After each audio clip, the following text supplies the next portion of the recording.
আসসালামু আলাইকুম। কি অবস্থা সবার? আশা করি আল্লাহর রহমতে অনেক ভালো আছো। পিএসসি সিরিজের নতুন একটা ভিডিওতে স্বাগতম।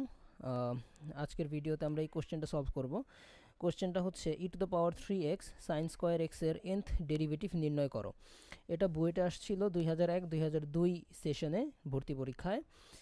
তো বুয়েটে যত এযাবৎকালের যত ডিফারেন্সিয়েশনের কোশ্চেন আছে তার মধ্যে এই কোশ্চেনটা সবচেয়ে কঠিন যে কোশ্চেনগুলো আছে তার মধ্যে এইটা একটা অন্যতম, এটা উপরের দিকে থাকবে কঠিনের দিক দিয়ে যদি হিসাব করো। তো আমি জানি না ওই সময় আর কি এই টপিকটা nth derivative e⁻³ sine square x এর nth ডেরিভেটিভ এই টপিকটা ইন্টারমিডিয়েটে ছিল কি না। বাট এখন তোমাদের যে এই টপিকটা e⁻³ সাইন স্কোয়ার এক্স মানে এত বড় রাশির nth ডেরিভেটিভ নির্ণয় করা, এই টপিকটা সিলেবাসে আছে, nth ডেরিভেটিভ সিলেবাসে আছে, বাট আমাদের যে বইগুলো আছে এই বইগুলোতে এত বড় প্র্যাকটিস প্রবলেম ইনক্লুড করা নাই। সো এই যে কোশ্চেনটা e⁻³ সাইন স্কোয়ার এক্স, এটা একটুখানি কঠিন কোশ্চেন তোমাদের জন্য। তো এখন হচ্ছে এই কোশ্চেন আমরা সলভ করব এবং এর পেছনের যে লজিকটা, এই কোশ্চেনটা কিভাবে সলভ করা হইলো এই লজিকটা খুঁজে বের করার চেষ্টা করব। ঠিক আছে, শুরু করি। দেখো, প্রথমে হচ্ছে e⁻³ সাইন স্কোয়ার এক্স, এটাকে এইভাবে লিখো y is equal e⁻³ sine square x, এবং আমাদের বের করতে হবে nth ডেরিভেটিভ। সো আমাদের yn বের করতে হবে। yn is equal what? তো y কে এইভাবে লেখা যায় e⁻³ divided by 2 and 2 sine square x. এখান থেকে এটাকে লেখা যায় 1/2 e⁻³ 2 সাইন স্কোয়ার এক্স হচ্ছে 1 মাইনাস কস 2x। তো এইটাকে আবার এইভাবে লেখা যায় half e⁻³ minus half e⁻³ কস 2x। তাহলে y ইজ ইকুয়াল, এখান থেকে আমরা পাচ্ছি y is equal half e⁻³ minus half e⁻³ cos 2x। তাহলে এটার nth ডেরিভেটিভ বের করতে হবে। ঠিক আছে, তো এটার nth ডেরিভেটিভ এই পুরা রাশিটার nth ডেরিভেটিভ বের করবা কিভাবে? প্রথমে এই যে হাফ e⁻³ এই অংশটার nth ডেরিভেটিভ বের করবা, তারপরে হাফ e⁻³ cos 2x এই যে এই অংশটার nth ডেরিভেটিভ বের করবা, বের করে একটা থেকে আরেকটা বিয়োগ করে দিবা। ঠিক আছে, তাহলে এখন এই যে এই পার্টটা e⁻³ বা হাফ e⁻³ এটার nth ডেরিভেটিভ তো খুবই সহজ। এটা হচ্ছে তোমার 3n e⁻³x। এটা তো খুবই সহজ। কিন্তু এই যে পরের যে রাশিটা আছে e⁻³ cos 2x, এটার nth ডেরিভেটিভটা বের করা একটু কঠিন। কেন কঠিন? কারণ এখানে একটা এক্সপোনেনশিয়াল টার্মের সাথে একটা ট্রাইগোনোমেট্রিক টার্ম গুণ আকারে আছে। তো এইটাকে যখন তুমি nth ডেরিভেটিভ বের করতে যাবা, একটা ঝামেলার সম্মুখীন হবা। কি ঝামেলার সম্মুখীন হবা একটু পরেই বুঝতে পারবা। দেখো, আমরা বের করা শুরু করি। এই যে এই জিনিসটা এটাকে আমরা আলাদা করে nth ডেরিভেটিভ বের করে তারপরে এই রাশির মধ্যে বসাই দিব। ঠিক আছে, তো ওইটাকে তুমি আলাদা করে ধরে নাও। ধরলাম যে এই রাশিটা এটা হচ্ছে p। So p is equal e⁻³ cos 2x। এখন তাহলে আমাদের pn বের করতে হবে। আমরা আগে প্রথমে p1 বের করি। ফার্স্ট ডেরিভেটিভটা কি? যখন e⁻³ কে আমি রেখে দিলাম, cos 2x এর ডেরিভেটিভ হচ্ছে মাইনাস 2 সাইন 2x, প্লাস যখন cos 2x কে আমি রেখে দিলাম e⁻³ এর জন্য হচ্ছে 3 e⁻³ এটাকে যদি একটু সুন্দর করে লিখি তাহলে এইভাবে লেখা যায় p1 হচ্ছে e⁻³ into 3 cos 2x minus 2 sign 2x। একটু আগে বলছিলাম যে এটার nth ডেরিভেটিভ বের করতে গেলে একটা ঝামেলার সম্মুখীন হবা। ঝামেলাটা কি? দেখো, এই যে প্রথম যে p ছিল আমাদের মূল রাশিটা e⁻x cos 2x, এখানে এই এক্সপোনেনশিয়াল টার্ম e⁻³ এর সাথে ত্রিকোণমিতিক টার্ম ছিল একটা cos 2x, কিন্তু এইখানে ঘটনা ঘটে গেছে কি e⁻³ এর সাথে দুইটা ত্রাইগোনোমেট্রিক টার্ম বিয়োগ আকারে আছে। ঠিক আছে, তাহলে এখানে তুমি যখন একটা এক্সপোনেনশিয়ালের সাথে একটা ত্রিকোণমিতিক টার্মের ডিফারেন্সিয়েশন করছো তখন দুইটা টার্ম পাইছো। তো এইখানে এই e⁻³ 3 cos 2x এর জন্য আরও দুইটা টার্ম পাবা, e⁻³ 2 sin 2x এর জন্য আরও দুইটা টার্ম পাবা। তাহলে দ্বিতীয়বার p2 নির্ণয় করতে গেলে তুমি চারটা টার্ম পাচ্ছ। আবার p3 নির্ণয় করতে গেলে আবার এই সংখ্যাটা বেড়ে যাবে। তাহলে বুঝতে পারতেছো এনতম ডিফারেন্সিয়েশন নির্ণয় করতে গেলে কত লম্বা হবে বা কত কঠিন হবে, মানে এটা বের করা পসিবল না। তো এইখানে আমাদের একটু কৌশল করতে হবে। কি কৌশল করতে হবে? এই যে আমাদের যে দুইটা ত্রিকোণমিতিক টার্ম আছে cos 2x এবং sin 2x, এই দুইটাকে যদি আমরা মিলেমিশে একটা ত্রিকোণমিতিক টার্মে কনভার্ট করতে পারি বা একটা ত্রিকোণমিতিক রাশি হিসেবে লিখতে পারি, তাহলে ওইটা কিন্তু আমাদের জন্য আবার যে এই ফর্মটা ব্যাক আসবে, তখন আমরা আবার ডিফারেন্সিয়েশন করতে পারবো, তাই না? এখন তাহলে কথা হচ্ছে এই যে এই জিনিসটা 3 cos 2x এবং 2 sin 2x, এই দুইটাকে একত্রে কিভাবে একটা রাশি বা এই দুইটার বিয়োগফলকে একটা ত্রিকোণমিতিক রাশিতে প্রকাশ করা যায়। এটা প্রকাশ করা যায় দুইটা ওয়েতে। একটা হচ্ছে এই 3 কে তুমি যদি cos এর মাধ্যমে এবং এই 2 কে যদি sin এর মাধ্যমে প্রকাশ করো, তখন কি হবে? cos a cos b minus sin a sin b, তাহলে হবে cos a প্লাস b। অথবা এটাকে যদি তুমি sin এর মাধ্যমে প্রকাশ করো, এটাকে যদি তুমি cos এর মাধ্যমে প্রকাশ করো, তাহলে হবে কি sin a cos b minus cos a sin b, এরকম কিছু একটা হবে, মানে সূত্র পড়বে আর কি, ত্রিকোণমিতিক সূত্র। তো এইটাই হচ্ছে লজিক আর কি, যে আমরা কেন 3 ইজ ইকুয়াল এই 3 এবং 2, এই দুইটা জিনিসকে আমরা, এই দুইটা কনস্ট্যান্টকে আমরা ত্রিকোণমিতিক রাশির সাহায্যে প্রকাশ করব। কিভাবে? 3 ইজ ইকুয়াল আমরা ধরে নিব হচ্ছে cos আলফা, 2 ইজ ইকুয়াল ধরে নিব হচ্ছে sin আলফা। ঠিক আছে, ধরে নিলাম। তাহলে 3 এর জায়গায় যদি আমরা cos আলফা বসাই, তাহলে এই জিনিসটা কি হবে? cos alpha cos 2x minus sin alpha sin 2x। ঠিক আছে, তাহলে এখানে cos a cos b minus sin a sin b, এটা হয়ে যাবে হচ্ছে cos a প্লাস b, এরকম কিছু একটা হবে। এখন প্রশ্নটা হচ্ছে যে 3 is equal cos alpha, 2 is equal sin alpha ধরছি, এই ধরাটা কি লজিক্যাল কিনা, এর মধ্যে যুক্তি আছে কিনা? ডেফিনেটলি যুক্তি আছে। কেমনে যুক্তি আছে? দেখো, 3 হচ্ছে একটা কনস্ট্যান্ট, তো একটা কনস্ট্যান্টকে আমরা আরেকটা কনস্ট্যান্ট হিসেবে লিখতেই পারি। আলফার বিভিন্ন মানের জন্য cos আলফার বিভিন্ন মান আসবে, তো 3 কে cos আলফা হিসেবে লেখা যায়। কিন্তু এখানে একটা ঝামেলা আছে। ঝামেলাটা কি? cos আলফা, এখানে আলফার মান তুমি যতই বসাও না কেন, cos আলফার সর্বোচ্চ মান হচ্ছে 1, সর্বনিম্ন মান হচ্ছে -1। তো cos আলফার মান কি জিন্দেগিতেও 3 হওয়া পসিবল? অথবা সাইন আলফার মান কি কখনো 2 হওয়া পসিবল? পসিবল না।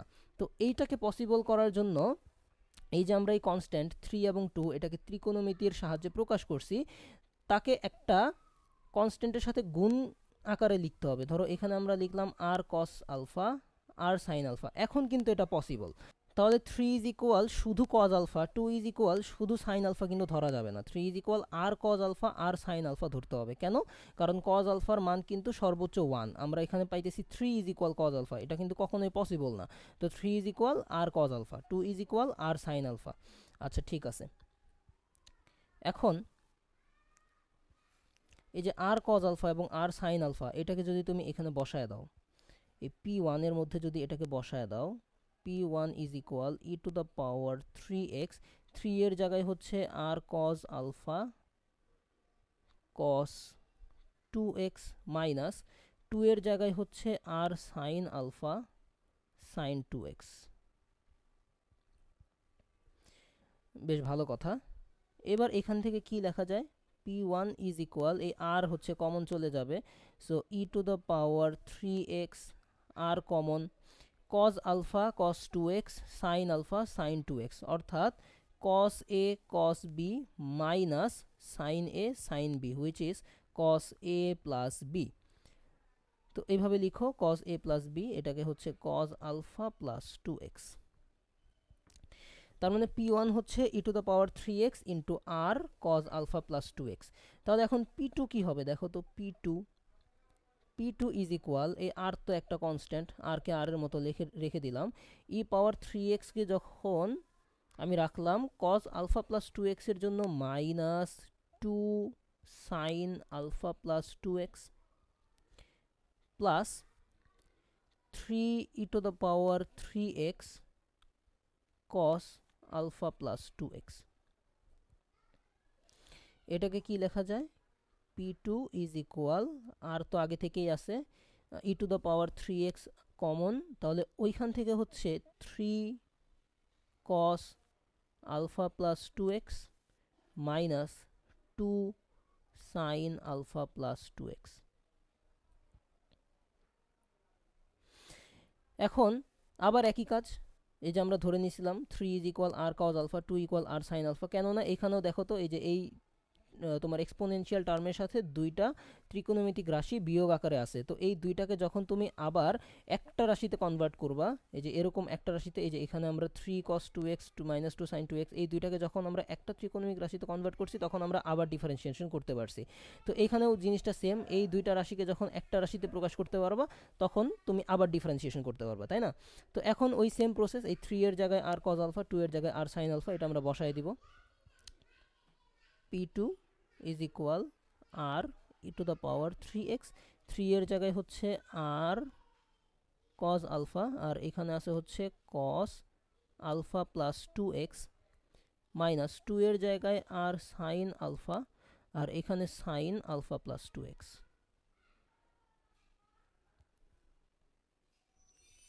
x হবে, ঠিক আছে। এবার p2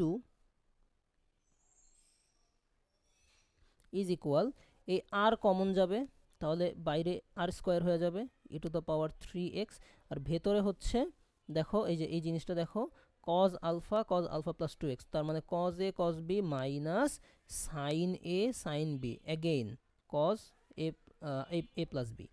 তো cos a প্লাস b এর সূত্র cos আলফা প্লাস 2x, তার মানে p2 হচ্ছে r square e to the power 3x cos 2 alpha plus 2x। ঠিক আছে, দুইবার ডিফারেন্সিয়েশন করলাম। এখন p2 হচ্ছে আমাদের এটা হচ্ছে আমাদের p2। p1 কি পাইছিলাম আমরা, এটা যদি একটু লিখে নেই, p1 সমান সমান পাইছিলাম হচ্ছে, কই p1 হচ্ছে এই যে এইটা কোথায় গেল, এই যে এটা হচ্ছে আমাদের p1 হচ্ছে e to the power 3x r into e to the power 3x cos alpha plus 2x, cos alpha plus 2x। তাহলে দেখো তো এই দুইটার মধ্যে কি কি মিল আছে, কোনো মিল লক্ষ্য করা যায়? দেখো তো মিল লক্ষ্য করা যায়, যখন আমরা p1 বের করতেছিলাম r ছিল একটা, মানে r এর পাওয়ার ছিল 1, e to the power 3x e to the power 3x এর মতোই আছে, কোনো সমস্যা নাই। cos এখানে আলফা এর সহগ ছিল 1, আর p2 এর ক্ষেত্রে r এর পাওয়ার হয়ে গেছে 2, আর এই আলফার সহগ হয়ে গেছে 2। তাহলে তুমি বুঝতে পারতেছো যে pn কি হবে, তাহলে এখান থেকে বুঝতে পারতেছো pn কি হবে। pn আমাদের কি হবে দেখো তো, যখন p1 r এর পাওয়ার 1, যখন p2 r এর পাওয়ার 2, যখন pn তখন r এর পাওয়ার হবে n, r to the power n, e to the power 3x e to the power 3x, এটা ঠিকই থাকবে। cos যখন p1 তখন আলফা, যখন p2 তখন 2 আলফা, তো যখন pn তখন n আলফা প্লাস 2x এর মতো ঠিকই থাকবে। তাহলে pn পেয়ে গেছি, pn হচ্ছে r to the power n e to the power 3x cos n alpha plus 2x। এখন আমাদের বের করতে হবে yn, আমাদের ম্যাথ কিন্তু শেষ হয় নাই, আমাদের ম্যাথ হচ্ছে এইটা বের করা, এই যে y is equal e to the power 3x sine square x, আমাদের yn বের করা, এটা হচ্ছে আমাদের মূল লক্ষ্য। তো pn আমরা বের করে ফেলছি, এই যে yn কে আমরা দুইটা জিনিসের মাধ্যমে প্রকাশ করছিলাম আর কি, এই যে y কে ভেঙে দিছিলাম half e to the power 3x minus half e to the power 3x cos 2x, এর মধ্যে এই e to the power 3x cos 2x কে আমরা p ধরে নিছিলাম, ধরে নিয়ে pnটা আমরা বের করে ফেলছি। এখন আমাদের এই ম্যাথটা সহজ হয়ে গেছে। দেখো তো এবার y ইজ ইকুয়াল কি ছিল আমাদের, half e to the power 3x minus half e to the power 3x cos 2x, এরকম ছিল না? হ্যাঁ, half e to the power 3x minus half e to the power 3x cos 2x। ঠিক আছে, তাহলে এখন আমাদের yn বের করতে হবে। yn ইজ ইকুয়াল এই half e to the power 3x এর nth ডেরিভেটিভ হচ্ছে 3 two the power n e to the power 3x, এটা তো আশা করি তোমরা জানো, এটার মধ্যে কঠিন কিছু নাই, মাইনাস হাফ ইন্টু এই যে এই রাশিটা e to the power 3x cos 2x, এটার nth ডেরিভেটিভ হচ্ছে এই যে এই জিনিসটা, এটা আমরা বের করে রাখছি। তো এটা বসায় দাও, এটা বসায় দিব আমরা r to the power n, r to the power n e to the power 3x cos n alpha plus 2x। তো এইটাই হচ্ছে মূলত এই ম্যাথের রেজাল্ট। কিন্তু এই যে তুমি এখানে দেখো তো, এই তোমার অ্যান্সারের মধ্যে আর এবং আলফা দুইটা কনস্ট্যান্ট আছে না, এই কনস্ট্যান্ট দুইটার পরিচয় দিয়ে দিতে হবে। তো এই কনস্ট্যান্ট দুইটার পরিচয় তুমি কোথায় পাবা? এই যে এখানে 3 is equal R cos alpha, 2 is equal R sine alpha ধরছিলাম না। ধরো এটা 1 নম্বর রাশি, এটা 2 নম্বর রাশি, একটা দিয়ে আরেকটাকে যদি ভাগ করে দাও, এখান থেকে পাবা হচ্ছে 10 আলফা, 2 ভাগ 1 করলাম, তাহলে 10 আলফা ইজ ইকুয়াল 2/3। তাহলে এইখান থেকে আলফা পাবা হচ্ছে 10 ইনভার্স 2/3, এটা পাবা। আর আর ইকুয়াল কি পাবা? যদি এরকম করো 1 square plus 2 square, 1 square plus 2 square করলে তুমি পাবা হচ্ছে 3 square plus 2 square is equal ওই পাশে R square cos square alpha plus R square sine square alpha, sine square alpha plus cos square alpha হচ্ছে 1, তাহলে ওইখানে তুমি পাবা হচ্ছে আর স্কোয়ার। এখান থেকে আর পাবা হচ্ছে রুট ওভার 3 স্কোয়ারে 9, 2 স্কোয়ার হচ্ছে 4, 9 প্লাস 4 হচ্ছে 13, আর হচ্ছে রুট 13, আলফা হচ্ছে tan ইনভার্স 2/3। তাহলে এই ধ্রুবক দুইটার পরিচয় দিয়ে দাও। ওয়াই এন হচ্ছে এইটা, যেখানে যেখানে আর হচ্ছে রুট ওভার 13 আর আলফা হচ্ছে tan ইনভার্স 2/3। এই যে এবার তোমাদের অ্যান্সারটা একেবারে স্বয়ংসম্পূর্ণ হয়ে গেছে। তো আশা করি বুঝতে পারছো এই ম্যাথটা কিভাবে সলভ করতে হয় এবং এর পিছনের লজিকটা কি, কেন আমরা 2 is equal 3 r cos alpha এবং 3 is equal R cos alpha, 2 is equal R sine alpha ধরে নিলাম, তারপর স্টেপ বাই স্টেপ কিভাবে আমরা এই nth ডেরিভেটিভ নির্ণয় করতে পারি।